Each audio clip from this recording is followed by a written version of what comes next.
Hello, designers. We are on chapter 10 of Pacific Trails. We are getting into HTML forms. So this is interesting. With forms, I think back probably before HTML5, forms were primarily something we would use JavaScript for. Because imagine a form is something you fill out and then you click submit. And so when you click submit, you're transferring information to a server. And so that behavior of on click transmit was JavaScript. So now HTML5 gives us the ability to do it all in HTML, and we can actually select which place we are sending the form to, and it's our server. And when we have our own host, it can be our server, but for practice purposes, they have a practice server that we can use to submit these forms. So let's get going. I copied my chapter 9, and so we're moving on to chapter 10. Now, the book on page 370, it takes us through the CSS first, test 1, test 2. I do not like, I don't, it just, to me, when you are building something, do you decorate it before you like build it? No, you got to build it first and then you have to decorate it. So for me, like we need to do the structure first. And in this case, the structure is actually a little more challenging than the CSS. So, I mean, CSS is pretty easy. With this, we're going to use grid again. So, there's some complexities with that, but really, I mean, it's a one column form. Well, it's two columns on our medium and our large size screen, and then it's just one column on our small screen. So, but that's going to be easy. We're pros because of the 3 weeks of chapter 8 that we did. All right, so let's get going. We are opening up. So look at that. We don't even have a page for reservations yet, right? So we actually have to make a new one. So let's see, I'm going to copy this and I'm going to paste it. All right, so it gives me index 0. Now I'm going to rename it reservations. Okay, and then is that really the right one? Have reservations.html. So yeah, it's definitely reservations. Okay, that didn't work. Rename one more time. Reservations, enter. There we go. Okay, so let's go ahead and first of all, I'm gonna make my new chapter and let's see, it's the 25th. All right.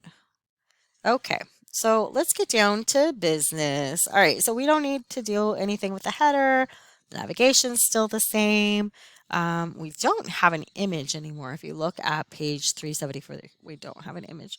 So I'm going to get rid of this. Okay. And then let's see. We have a main section still. The enjoy nature and luxury changes to reservations. Oops. At Pacific Trails. Okay. Oh, that's right. And up the very first thing that they tell us to do in number 1 on page 372 is to change the title. I don't think I changed the title for any of the pages. I think you guys are doing good at that. Not me. Sorry. Reservations. Okay. All right. So let's go down here. Okay. So obviously we don't need anything else, but it does have the divider with the contact. So we'll leave that. So, all right. I've started to do this because I like the idea of having like a big line. So, all right, that works. Oh, it's mad at me. It doesn't like that. That's funny. I've never seen it do that. Okay. Anyways, that's fine. I guess that kind of makes sense to have it in the beginning. Whatever. Moving on. Okay, so the next thing is H3 element. Okay, and it says contact. us today. All right. And so I know it's H3. And then the next one is, let's see. Okay. Did that. We're on number 5. Okay. H3, contact us today. New paragraph to say required fields are marked with an asterisk. So, all right, paragraph. I am still using Adam right now, but Adam is retiring. And I thought, I don't know why I didn't recognize that was a thing, but I'm going to have to find a text editor. I'm going to use Visual Studio Code, but I want to try Sublime Text too. I want to see, what is the most like Adam because this whole being able to auto-complete code is so nice in HTML, and I just really like it. So I hope we can get that. Require fields are marked with an element. Oh, sorry. Asterisk. That's what I was thinking in my head. All right. There we go. Next is I'm going to start my form. So when I type in form, we have this action, and this is saying when I fill out this form, the action is to send it to this web address. So it's like our submission, and when we have our own server, this will be an address for our server. The method is post because that's what we want to do. We want to post it to that. And you'll notice that actually action, method, those are all JavaScript kind of terms. And, as I said, this whole submission of a form used to be with JavaScript, and you can make it still with JavaScript as well. All right, so for us, we're doing labels and input boxes. So I'm going to start with label. And my 4 is the first name. And then I type the actual inside the label. I have to label it first name, colon, and next I have an input. And so for every field, I'm going to have the label and the input, label and the input. So again, Adam is so good for us. It's so easy, it tells us what we need. It is a type text first name. The name, I'll do camel case. Camel case is another thing that you're going to be using in JavaScript, so we may as well start looking at it now. Camel case is the first letter is actually lowercase, and then every first letter of the words in the name is capitalized. So there we go. And then as for input, interesting, this didn't close our tag for us. That's okay. So for input, we just have a blank field. This value is not right. I'm so sorry. A value would be like what is standard there. We don't want a value. We want this actually to be the ID. So we're going to have an ID and a name. And that's just something that we need to have for accessibility purposes. Okay, I'm going to close my input. Not sure why it didn't close it. Normally it does. And okay, let's make sure we did that right. All right, good. We have a label, first name.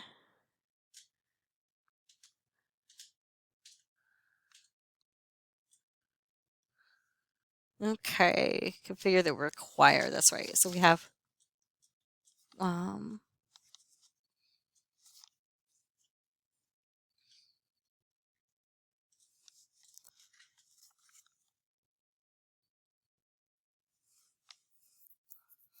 okay.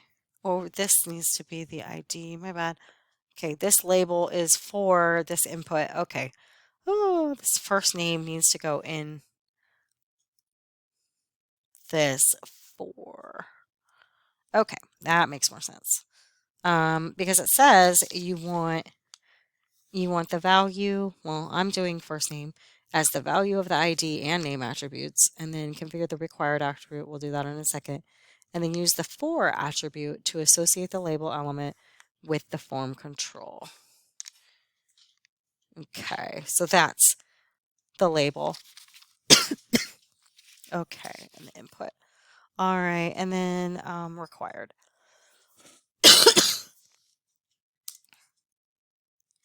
Required. Okay, tag. Let's see. Equals. All right. Required. Required equals required. Okay. All right. Don't need to put anything in our input box. And we'll style this and with size and everything like that in our CSS. So that is it. Now I'm just going to take this and first of all, I'm going to put, give myself a nice little comment here. Really doesn't like that I do that. First name, input. Okay, and then, so let's just copy this whole little block of code. Copy that, enter, and then I'm going to say last name. And this is now last name for last name. Last name. And I'm just going to change the first to last. And then the type is still text. Last name. ID. Last name. Required. Required. Good. Okay. Pretty easy right now. Okay. So let's see. Next one. Down. Next one is email. Email. I'm not sure why they put a dash. I mean, really, like we all just say email now. Whatever. I'm getting rid of it. I don't like it. Okay, input type email. And then, oh, look at that. See, I hope that my other text editor has that. That's nice. Email, required, required. Okay. And this is email input. All right. Oops. I changed the wrong one. My bad. Let me cut that out here. I'm going to put this after the last name input. Okay. Not bad. Okay, so first name, last name, email. See how my comments are helping me to like, see what I'm doing? And then I'm going to paste it again. I had it in the clipboard already. And so now it's email. Now it's phone. Phone. This is not required.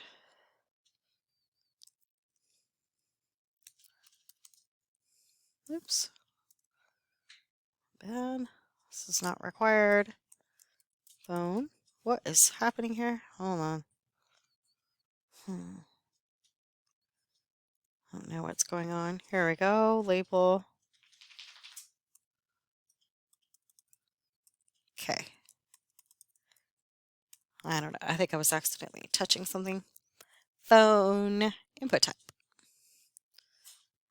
It's a phone number. Can we do that? Let's double check. Phone. Phone. And I'm going to get rid of the required attribute. Let's see. I'm on page 372 still. I am doing the email address, form control, the telephone number, form control, and label for the phone number, which is not required to be entered. So the maximum length of the telephone form control to be 12. Okay, so we have max length. Look at that. Oh my gosh. I can't help it. I can't help but love Adam, and I really hope I can find something that good. It kind of cheats though. I mean, really, like we're cheating. Okay, so the next one is arrival date.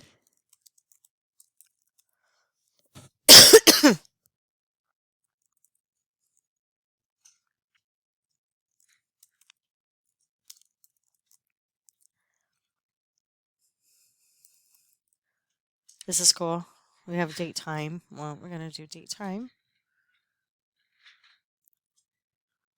Name. Date.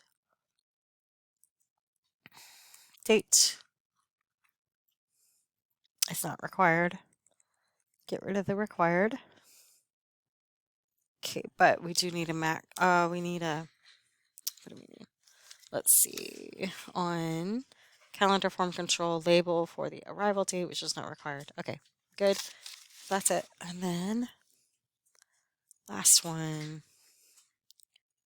I already have it on my clipboard. I'll just paste the email one again. This is not the last one. Nights, input.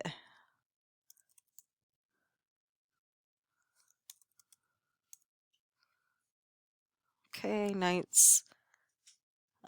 This one is number, I think. Number, yep, number, type, right? Number, name, nights, nights. It's not required. Okay, and then it does want us to do a max of, this is max, not max length, because this is a counter, spinner control. So 1 to 14. Okay, so the spinner input form control is on page 363, and so we need a max and a min. So our max is 14, our min is 1. But really, you would think that some hotels would have, minimum stay, especially at a place like this, like 2-night minimum stay or something. Okay, next. Text comments. And so this is this is required. Oops. Or no, sorry. Comments. And then this is not required. Sorry, I put the asterisk next to the nights, which don't do that. Okay, comments. So, bloop. This is a text area type text. Oh no, so it's not even an input. It's its own little label thing. It's its own element called text area. There we go. So the name is the comments. How many rows? How many? Oh my gosh. This is how much it spans. I just love Adam. Sorry. My other text editor did not do this. All right. The Notepad++ doesn't do this. Okay, let's pause this real quick. I'm going to go look up the text area for you. Okay, so we do not want 80. We want 30. If we don't set that, then it will set it for us. You can find more about that on page 342. Oh, no. Yes, 342, 343. All right, so finally we are ready for the submit. No, this is no button here. We can make buttons in HTML, but that's not what we're doing here. We're going to use the input type, submit, name, submit, ID, submit, all the submit, and required, yes, but I don't think you actually have to say. All right. Okay, let's see. What else do we need? We have type, name, ID, good, value. Oh, we do need the value. The value is gonna a submit button text submit query by default. Okay, so we're gonna actually call it the value is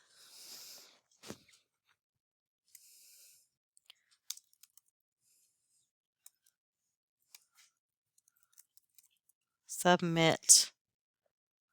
All right, so right now we have got a form. Let's take a look. Right now it's gonna look really crappy, but let's see, Control Alt H. Let's take a look at it. Control Shift H, my bad. Okay, yeah, so right now it looks bad because we don't have any CSS, but it works. Look at this, we got a counter, we have this arrival date. Oof, did I put in the wrong? Oh, let's see. I think I might have done something wrong for the date. It's just supposed to be date. Let's see. This is date. There we go. That's what we wanted. Yeah, I don't know why I put date time. So make sure you change that to date. The type input date. Okay, perfect. Okay. So HTML is done. Let's go in and let's fix it up. Let's go back to task 2. And I can tell we're going to make a grid for our large and medium size, and then we're going to make a one column. Okay, so we're going to configure a single column display for the narrow viewpoints. So that's the first in our CSS. We'll open that up. Just our single is everything above where we have our media queries, remember? So I'm going to go all the way down here. Okay, just keep going. The form is after this stuff. I can probably going to put it here. Okay. Why not? Res or oh, that's not. Sorry, we're in CSS now. / asterisk.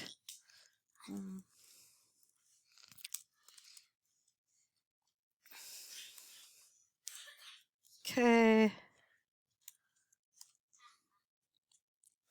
All right. Reservations form is here. Okay. So let's see. We're going to start with obviously the form element. We need to do something with that. And it says that we want to display flex. Okay, open up my curly braces, display flex. So remember, we're using flex because it's a single dimension. Right now, we just need column as a dimension. Okay, so yeah, we have the flex flow. Flow is going to be column no wrap. Next, we're going to change the input and the text area. You'll do this both at the same time. When you want the same style for two different elements, you can put them all on the same row just with commas. All right, margin bottom is 0.5 em. So we just want to add, that's going to add instead of having these lines so close together. Let's see what happens. Let's save it. Ah, yes. See, that's it. It's already better. Some padding in here. Let's see what happens. So if I did just the text area, let's see, just input actually, input, and I would want a little padding inside. So padding, just padding in general. What if I did like 0.5 em? What's that gonna look like?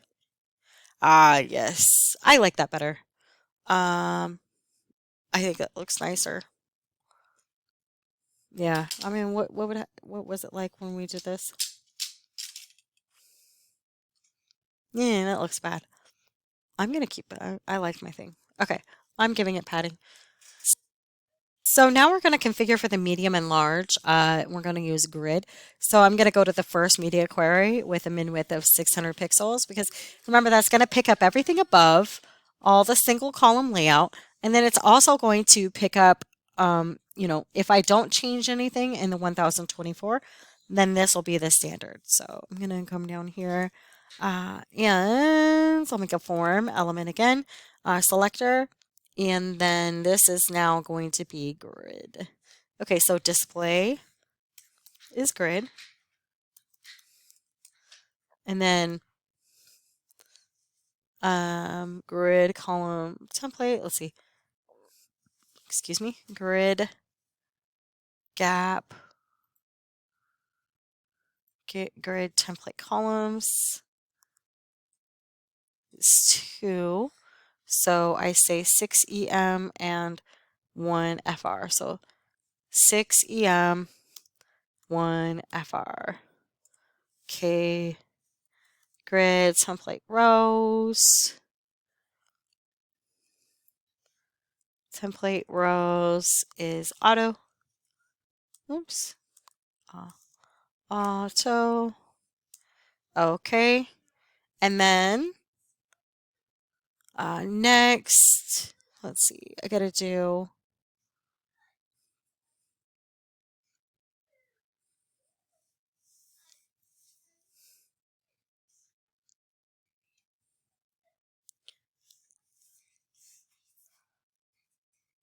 okay.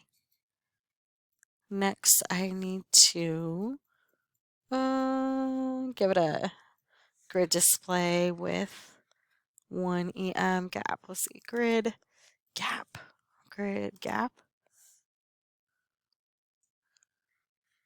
one EM. Is that it? See, now I forgot. Okay, we'll check. If you guys are like, no, that's not it, I'm sorry. Okay, so far, oh, so far, looks good. Okay, we're good, we're good. All right, wonderful. But now look down here at the submit button. The submit's way over here. That looks crappy. So we want the submit button. Notice here it takes up the whole. That's because we have that flex box and it's basically saying wrap it all there. But if I look over here, it aligns with the label. It's ugly. And so we actually want it to start in the second column. And I believe we're going to center it. Let's see. Place it in the second column. Set width to 9 em. Oh, okay. We're just going to make it really long. I would probably do like a center element, I would just, I don't know. Or maybe I could put it in its own divider and then have it as a center. But that's okay. This is fine. Submit. And, oh no. So this is an input ID is submit. That's right. So hashtag submit. And then um, grid column. And this is going to be in the second three, right? Because we have three columns. I mean, we have three lines. 1, 2, 3 lines. And then it's going to have a width of 9 em. All right. Let's save that. And let's see what happens. Make it bigger. Oops. Okay, there we go. That looks bad. Okay. Um, yeah, I don't really like that, but that's okay. Okay, 9 em. That did not work. It does not seem like it worked. I put it in the grid column, but it didn't put the width. Second column.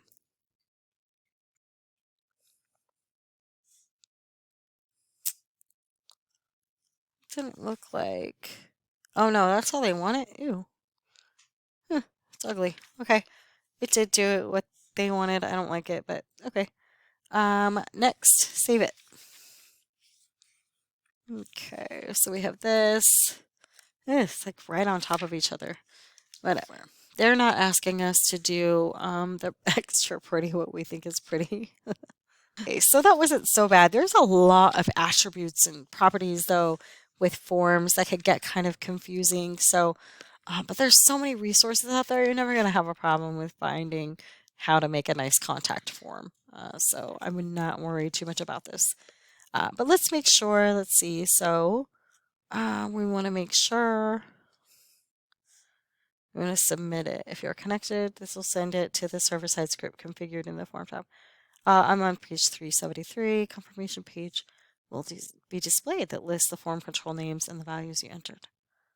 Oh, okay. Well, let's see what happens. Okay, so we have all this saved, right? Yep. Let's go and let's actually open this in a browser.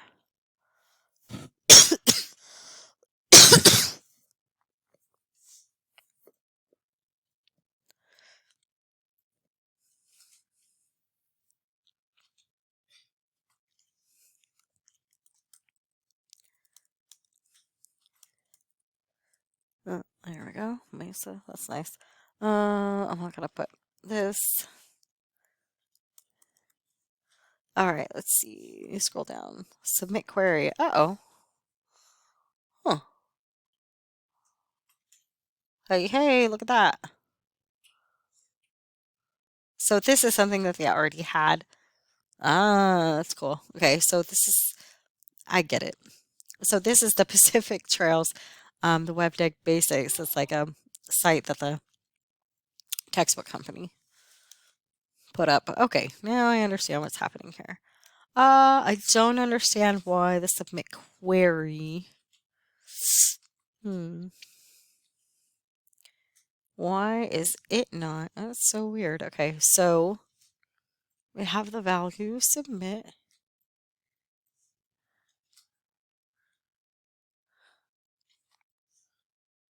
Type submit, ID submit. Hmm. Doesn't say value. Value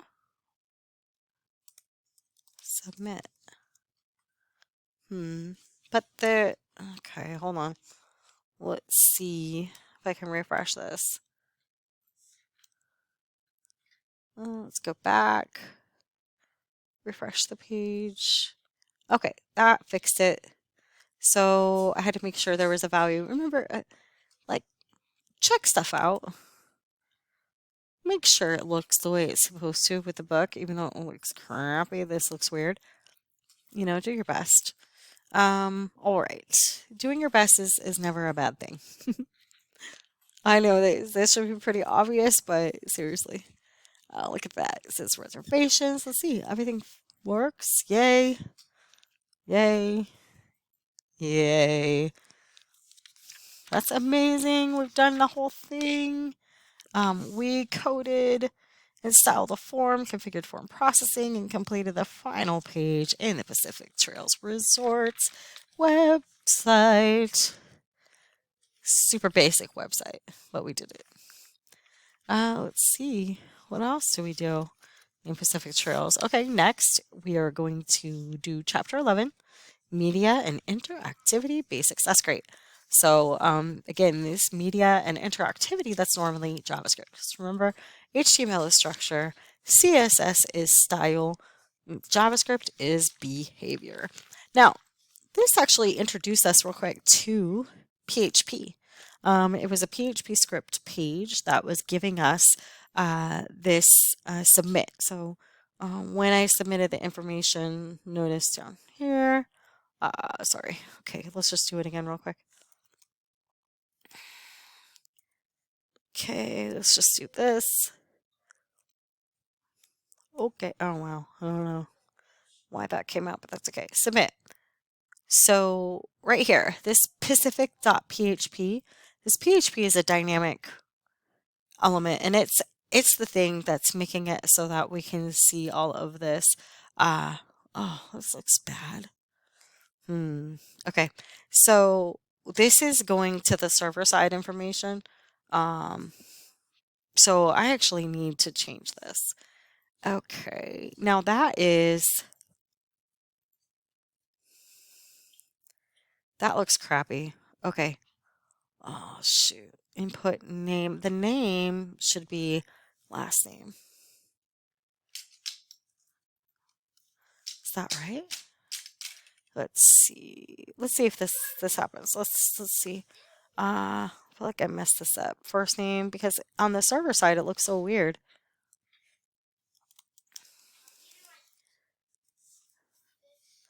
Does that work anymore? Let's see. Back.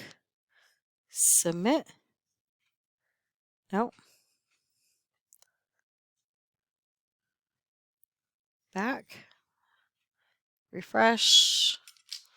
Submit.